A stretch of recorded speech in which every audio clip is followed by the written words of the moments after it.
Paskui mes po truputį pradėjome auginti tam tikrus projektinius savo raumenis ir iš tikrųjų mes tų projektų gyvendinome kasmet nemažai. Ir matėte jau ten mūsų visokių ten aikštė ir prigaminta visokių projektinių ir kita vertus mes projektus iš tikrųjų, kadangi mes kaip miestelis esame pakankamai didelė žmonių gyventojų bendruomenė ir aišku interesų yra labai įvairių. Ir turim prisisteigę visokių, žinai, NVO. Vat Arūnas yra istorijos muziejaus, atstovauja istoriją. Renka. Turim jaunimo centrą, kurį jūs aplankėte irgi, mes ten su jaunimu dirbam. Yra 3 amžiaus universitetas, kuris bendruomenės padalinys. Ten dirba šitie seniorai.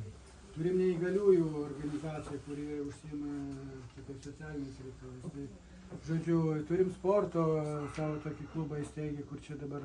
Bet čia viskas bendruomenės? Jo, tai mes turim bendruomeniai kaip tokius savo padalinius arba kažkokiu tinklaveiką su tais žmonėm, kurie vienokį ar kitokį interesą turi suburti apie save žmonės ir veikti kažką. Pagal sritis. Istorija, sports. Tai dabar sporto mes čia Margarita bendradarbiauja, mes esame įrengę disko golfo trasą bendruomenės pastangomis ir labai aktyviai čia įsijungė daug žaidėjų disko golfo, žaidžia. Čia mes turėjom vieną iš taurės etapų Lietuvos, gal kitais metais į čempionatus organizuosim, labai aktyvus žmonės užsiėm tų sportų, jie čia patys ir prižiūri tą trasą, žodžiu, organizuoja renginius ir tai tokiais būdais mes tą tinklaveiką viduj kurdami, sukuriam tos vertės didžiulės bendruomenė ir tas matos per mūsų projektus. Mes tų projektų tikrai turim visokių. Šiais metais turim taip pat ir iš Žemės ūkio ministerijos tos paramos, mes važiuosim į Dzūkiją apie turizmo, nes mes norim iš tikrųjų tą kurti turizmo kažkokių, reiškia, galimybių daugiau žmonėm, kad atvažiuotų, sužinotų pas mus, tuo pačiu ir mūsų smulkus verslas turėtų kažkokios naudos iš to. Tai važiuosim į Dzūkiją pas Sūrų Sėjai, ten kaip klasteris veikia. Esam šiais metais pradėję tokį bendradarbiavimą su Skuodo savivaldybė, šiaip jau mes ten susidarę esam. Tokia, gal Arūnas minėjo, tai mes iššaukėm į Dvikovą akmeninę juos, tai tarsime tokiais komunikaciniais dalykais užsiimam, bet apie bendrystę sukuria daug vertės, todėl mes buvom nuvažiavę pas juos, jie pas mus buvo, mes ten smagiai praleidom laiką visą savaitę, šeštadienį skaudė, kur tikrai žemaitiškai šnekam, nes tai čia jau nesam tokie rimti žemaičiai. Tai tokiu būdu per partnerystę, per tinklaveiką mes iš tikrųjų galim daug dalykų nuveikti, nes, pavyzdžiui, prieš 21 metais, man atrodo, 20 metais mes pradėjom apie Šalom akmenį, apie akmenį žydus projektą, pradėjom kartu su mūsų bendruomenės atstovais, Marijum ir Diana Laupančiais, ir jie iš tikrųjų labai plačiai išvystė tą projektą ir dabar kasmet vyksta čia tokie Šalom akmenį kultūriniai renginiai, tuo pačiu ir žydų tos tragedijos holokausto paminėjimas ir iš viso pasaulio čia žino apie tą Šalom akmenį, nes žydų diaspora labai plačiai paplitus, atvažiuoja, gal mums ir minėjo, čia atvažiavo ne per seniausiai iš Londono turbūt Rabinas, kuris šiaip jau savo šaknų ieškojo. Tie dalykai sukuria tą vertę, kad žmonės sužino iš visų pasaulio apie tai. Ir būtent per tos projektus mes kažkaip tai to turinio susikuriam patys, aišku, savo darbą susikuriam, bet vertė yra didžiulė. Šiais metais mes jau minėsim 490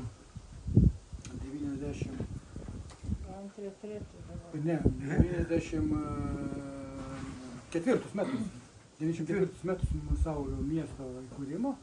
Matėte, ten tą istorijos muziejaus sienoje yra tas aktas steigimų Žymanto senojo. Ir mes kasmet organizuojam šitas konferencijas akmenė tapatybės kūrimo kelyje. Pirmasis buvo tokios biškai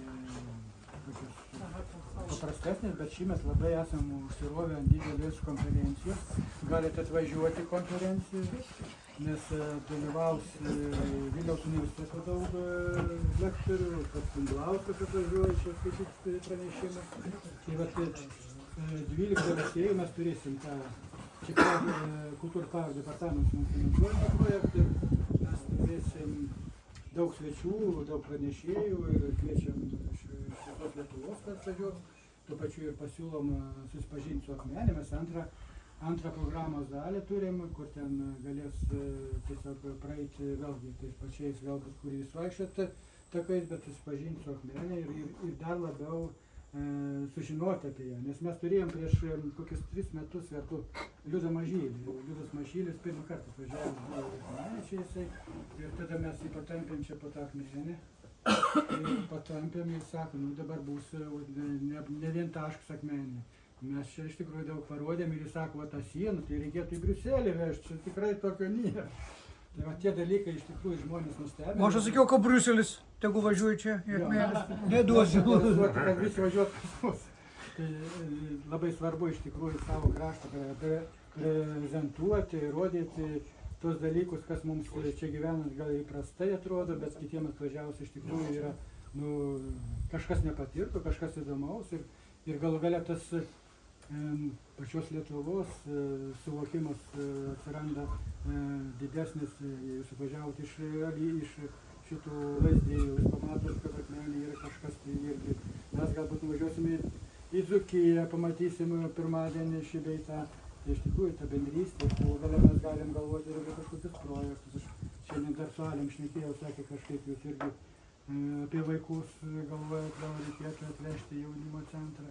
Tai va tie dalykai tokie užmesga tos ryšius, kurie sukuria vertę.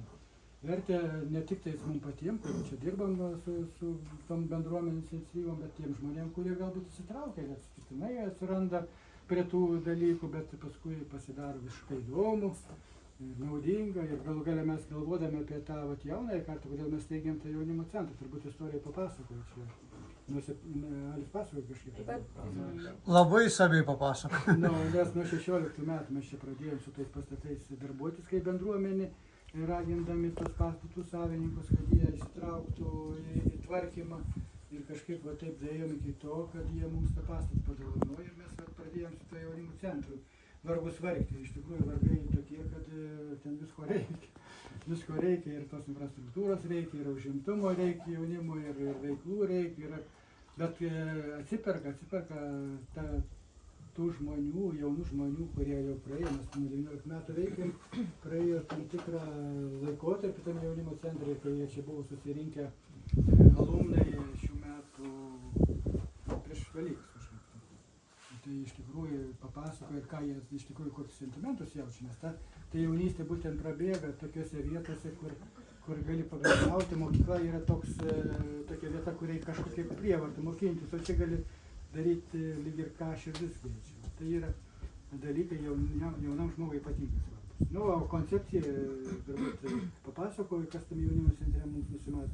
Mes dabar esam pateikę vietos veiklos grupėje projektą ir jeigu pavyks, mums ten irgi turėtume kažkiek su turizmo informacinio centro tam tikrais dalykais pajudėti.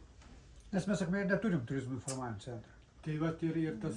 Dabar ne darbuotojų nebeturim, ne? Jo, tai tas labai būtų mums svarbus žingsnis, todėl kad mes matom, kiek mūsų ir kūrybingų žmonių, užeisit pas menininkus ir amatininkų, visokių yra, kur galėtų kažkokius tai reprezentuojančius kraštą dirbinius parodyti, parduoti, įsigyti galėtų. Tai tokios vietos nėra. Tai va, tai galit paklausti, nors aš pakviečiau, nežinau. Nėra klausimų, viską aiškiai sakėm. Pati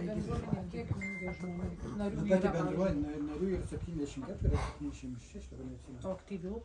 Aktyvių, tai žinot, kaip visur, turbūt aktyvių yra gal kokia viena, gal antra desiatka, bet suprantat, kaip mums, jeigu mes žiūrime bendruomenę, kaip tą, kurį šiaip renkasi, tai yra kažkokie aplinkui, sakom, yra neįvairių organizacijų. Tai turi savo žmonių būrį, kurie ten kažką veikia. Ir ten, sakykime, yra sporto. Jis veikia su savo žmonėmis.